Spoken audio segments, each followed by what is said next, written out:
Today we will be discussing a little-known Sith Lord named Horak Mul. Horak Mul was a warlord who served under Ludo Kresh during his power struggle with Naga Sato.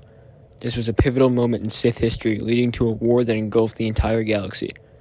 Horak Mul, however, never saw this war. He was killed by Satoian assassins, the personal assassins of Naga Sato, along with the other commanders of Kresh's forces. The rest of them were essentially lost to history, probably remembered among the greatest of Sith historians, but not outside of those elite circles. They were largely forgotten by the galaxy. So what happened to Horak Mul? Well, after the Great Hyperspace War, Sato and what remained of his followers after their disastrous campaign fled to Yavin 4. Horak Mul was entombed in the system near the other Sith, where, after 1,500 years of lying dormant, smugglers took his sarcophagus aboard their ship, the Star Runner. The crew of the Star Runner, most likely just looking for a quick profit off of the artifacts or the precious metals that were in Horak Mul's coffin, got far more than they bargained for. The spirit of Horak Mul was still attached to the coffin, and despite his lack of notoriety in Sith history overall, he was more than powerful enough to drive the entire crew mad. The Star Runner crashed in the infamous starship graveyard on Hoth, and Horak Mul's ghost was lost for a couple more years.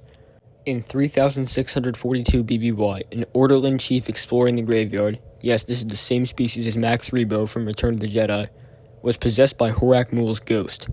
At the same time, a legendary Sith Inquisitor, Darth Nox, was in search of Sith ghosts to bind to his will in order to grow strong enough to defeat Darth Thanaton, a member of the Dark Council.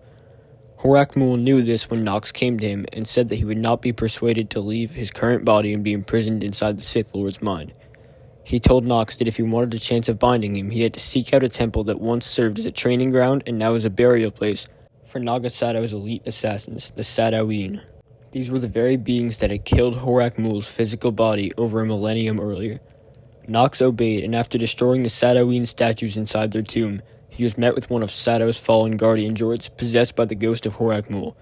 He was glad to have seen the graves of his enemies desecrated and their monuments destroyed, and gave Nox the location of the crashed Star Runner. He left his vessel and took his real form aboard the crashed ship, where Nox met him. Horak Mul offered to go willingly inside Nox's mind if he would promise to release him once there was no further use for the power of his ghost.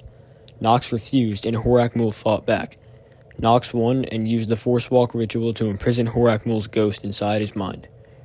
After a fight with Darth Thanaton, Nox's enemy, the ghosts under his control proved to be too powerful for Nox to handle.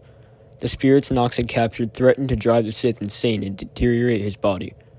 Nox had to search the entire galaxy to cure himself on Voss before it was too late. After defeating the ghosts and forcing them to submit to him once more, he killed Darth Thanaton and assumed a seat on the Dark Council. The ghosts appeared to Nox once more, and all but Horak Mul wished to be set free. Horak Mul did not want to return to his unremarkable existence in a wasteland on Hoth and remained with the Sith Lord. I hope you enjoyed the tale of Horak Mul, one of the only Sith to appear as a Force ghost. If you want more Star Wars lore deep dives or other content about the franchise in general, consider leaving a like or comment and hitting the subscribe button. May the Force be with you.